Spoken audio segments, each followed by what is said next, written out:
काव्या 20 वर्ष की, दिल्ली के एक भीड़भाड़ वाले इलाके की तंग गलियों में रहती थी।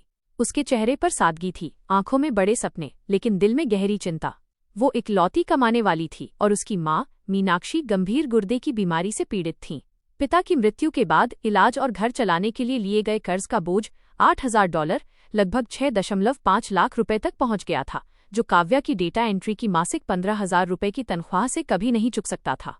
चरम बिंदु, एक भयावह गुरुवार को अस्पताल ने मीनाक्षी जी को जरूरी डायलिसिस मशीन से जोड़ने से मना कर दिया, क्योंकि 50,000 रुपए का बकाया तुरंत जमा नहीं हुआ था। डॉक्टर ने साफ कह दिया, देरी जानलेवा हो सकती है। काव्या ने अपने सारे रिश्तेदारों के सामने हाथ जोड़े, लेकिन सबने मुंह मोड़ लिया। उस रात काव्या के लिए दुनिया खत्म हो गई थी। वो अपनी मां को मरते हुए नहीं देख सकती थी। प्रस्ताव, अगले दिन उसकी सहकर्मी सुमन ने उसे अपने कैफे में बुलाया। सुमन महंगी साड़ी और सोने के आभूषण पहने थी। उसने काव्या की हताशा को महसूस किया। सुमन ने बड़ी चतुराई से जिस्म फरोशी के काम को व्यक्तिगत नेटवर्क, उच्च मूल्य वाली गोपनीय सेवाएं बताया। उसने कहा, ये सिर्फ कुछ महीने की बात है काव्या। एक रात तुम अपनी पूरी महीने की तनख्वाह कमा सकती हो। अपनी माँ की जान बचाओ, फिर हमेशा के लिए निकल जाना। काव्या को लगा जैसे वो नरक की आग में कूद रही है, लेकिन उसकी माँ की जान बचाने की इच्छा ने उसे हाँ कहने पर मजबूर कर दिया।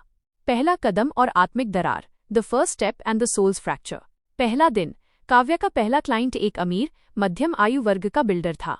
वो एक 5 स्टार होटल के आलीशान स्वीट में थी, जहां हर चीज शानदार थी, लेकिन काव्या की आत्मा चीख रही थी।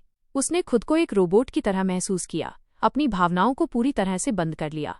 उसने कमरे में लगे कलाकृतियों को घूरा, अपनी माँ की मुस्कुराती हुई तस्वीर को याद किया, ताकि उसे पता न चले कि वो अपने शरीर के साथ क्या कर रही है। जब काम खत्म हुआ तो उसे 40,000 रुपए नकद मिले। पैसे भारी नहीं थे, लेकिन उसके हाथ जल रहे थे। वो रात भर सो नहीं पाई। उसने वो पैसा अगले ही दिन अस्पताल में जमा कर दिया। दोहरी जिंदगी, अगले कुछ महीनों तक काव्या ज़ारा के रूप में एक कृत्रिम दुनिया में रहती रही। महंगे इत्र, कृत्रिम मुस्कान और एक पेशेवर दूरी। हर बार जब कोई क्लाइंट उसे छूता था तो उसे लगता था जैसे उसके भीतर का कोई हिस्सा हमेशा के लिए मर रहा है। लेकिन हर बार जब वो अपनी माँ को दवा खाकर आराम से सोते देखती तो वो खुद को समझाती, ये मेरा बलिदान है। उसने कर्ज चुकाया, माँ के लिए बेहतर इलाज और एक छोटा हवादार अपार्टमेंट लिया। वो आर्थिक रूप से स्वतंत्र थी, पर भावनात्मक रूप से एक खंडहर। सुरक्षित निकास की योजना, the plan for safe exit. निर्णय, जब माँ की हालत स्थिर हुई तो काव्या ने फैसला किया कि अब बहुत हो चुका। उसे अब और नहीं रुकना था। उसने सुमन को अपनी माँ की नकली बीमारी का बहाना बनाकर मिलना कम कर दिया और ऑनलाइन रिमोट वर्क खोजना शुरू कर दिया। उसे एक अमेरिकी कंपनी में वर्चुअल असिस्टेंट का काम मिला, जिससे उसे 1,20,000 रुपये प्रति माह मिलते थे। यह उसकी नई जिंदगी की नींव थी।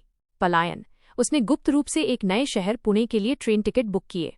विदाई की रात उसने अपने पुराने अपार्टमेंट में अपने सभी सिम कार्ड तोड़ दिए, ज़ारा से जुड़े कपड़े जला दिए।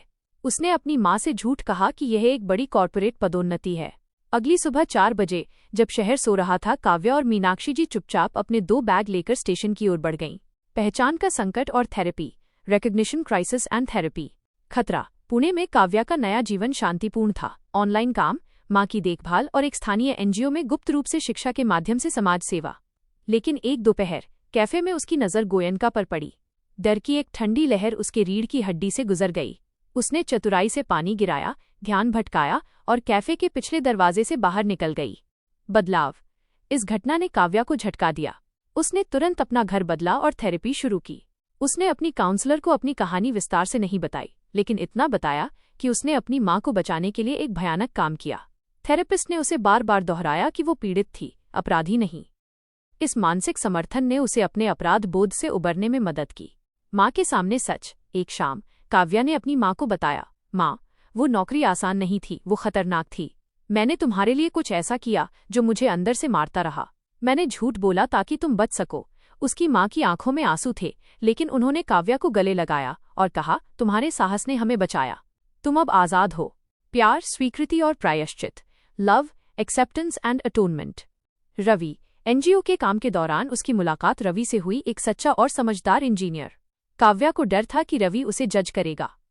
अंततः उसने रवि को बताया कि उसके अतीत में एक अंधेरा मजबूर समय था, जिसे वो विस्तार से नहीं बता सकती। स्वीकृति, रवि ने कहा, मैं तुम्हारे अतीत को नहीं जानता, लेकिन मैं तुम्हारे आज के साहस को जानता हूँ। मैं तुम्हें स्वीकार करता हूँ, तुम्हारे पूरे बोझ के साथ। रवि की ये स्वीकृति काव्या के लिए सबसे बड़ी हीलिंग थी। उसे एहसास हुआ कि प्यार उसे उसके अतीत के बावजूद स्वीकार कर सकता है।